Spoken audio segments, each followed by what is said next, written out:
Question number 5, find vector from A to the origin. Origin हम O को कहते हैं। इसका मतलब ये हुआ कि हम लोगों ने ए ओ वेक्टर फाइंड करना है from A to the origin, where A B is equal to 4i minus 2j और b हमारे पास एक पॉइंट है -2 and 5। हमने फाइंड करना है ए ओ। गिवन है A B vector is equal to 4i minus 2j। अब और हमें गिवन है b -2 and 5। ये जो b वेक्टर है एक्चुअली ये ओ बी वैक्टर है।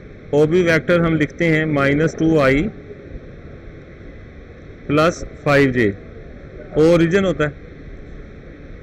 सिंस वी नो दैट, हमें पता है कि ए बी वैक्टर किसके बराबर होता है, ओ B vector minus O A vector के। अब हमने यहाँ से कौन सा वेक्टर फाइंड करना है, हमने फाइंड करना है ओ ए वैक्टर।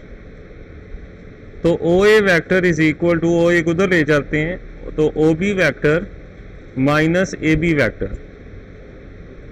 तो O A vector, O B vector हमारे पास पता है -2i plus 5j minus A B vector. तो जो ए बी वैक्टर था उसको माइनस कर देते हैं 4i प्लस 2 ऑफ j।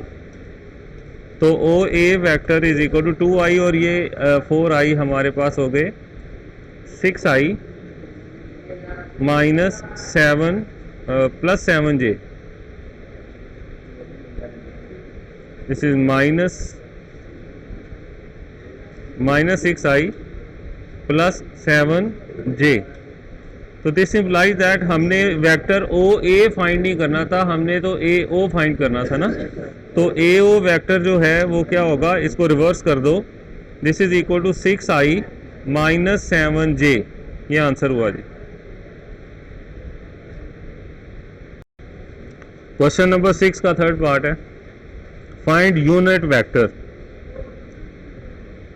इस वेक्टर का यूनिट वेक्टर निकालें। तो हमारे पास वेक्टर गिवन है -√3/2i -1/2j। तो यूनिट वेक्टर का फॉर्मूला होता है v का unit vector, v vector over its magnitude, ये फार्मूला होता है। तो ये वेक्टर तो हमारे पास मौजूद है, इसकी मैग्नीट्यूड फाइंड कर लो, दोनों को डिवाइड कर दो।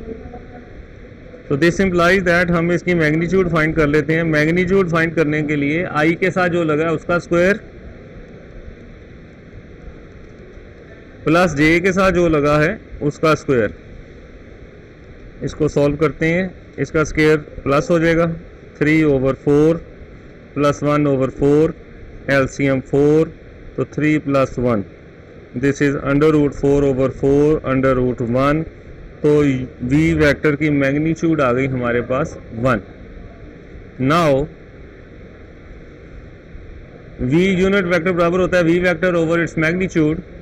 तो v वेक्टर हमारे पास था -√3/2 of i minus half j over v vector की मैग्नीट्यूड वो 1 थी। तो आप इन दोनों को 1 से डिवाइड कर दें, जो भी आएगा वो तो यही आ जाएगा फिलहाल तो, -½ ऑफ j। ये आंसर हुआ जी।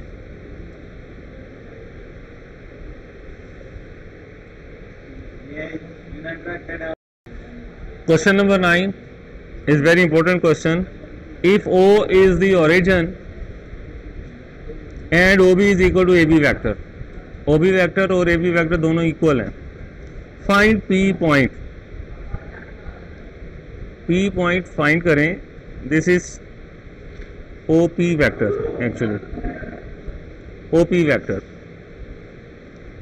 तो रिक्वायर्ड पॉइंट हमारे पास क्या है, रिक्वायर्ड पॉइंट है P, ये हमने फाइंड करना है, यानी PXY फाइंड करना है। हमारे पास है क्या,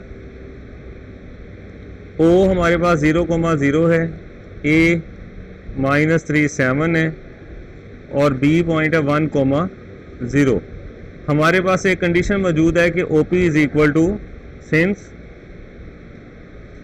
ओ P vector is equal to A B vector, तो हमें ये दोनों वैक्टर ढूंढने हैं। दोनों वैक्टर फाइंड करके तो इनको इक्वल कर दो। तो पहले हम ढूंढ लेते हैं, हमारे पास क्या है जी, O P vector. O P vector क्या होगा जी, पी हमारे पास ये पॉइंट था, तो x minus 0i plus Y minus 0 of J, तो xi प्लस वाई जे, ये हमारे पास एक वेक्टर मिल गया। अब आप ए बी वैक्टर निकालें। ए बी वैक्टर किस तरह होता है, बी माइनस ए, यानी बी ये था, तो 1 minus plus 3i plus 0 minus 7 of J, तो 4i माइनस 7j, ये हमारे पास इक्वेशन नंबर 2 आ गई। Since this is equal to this, तो ओ पी हमारे पास आया xi plus Y J equal to 4i minus 7j। यहाँ अगर हम इसको कंपेयर करें तो by comparing this implies that x किसके इक्वल आ रहा है जी, 4 के, और y इक्वल आ रहा है -7 के। Hence is the answer. तो p हमारे पास 4 और -7 आ गया।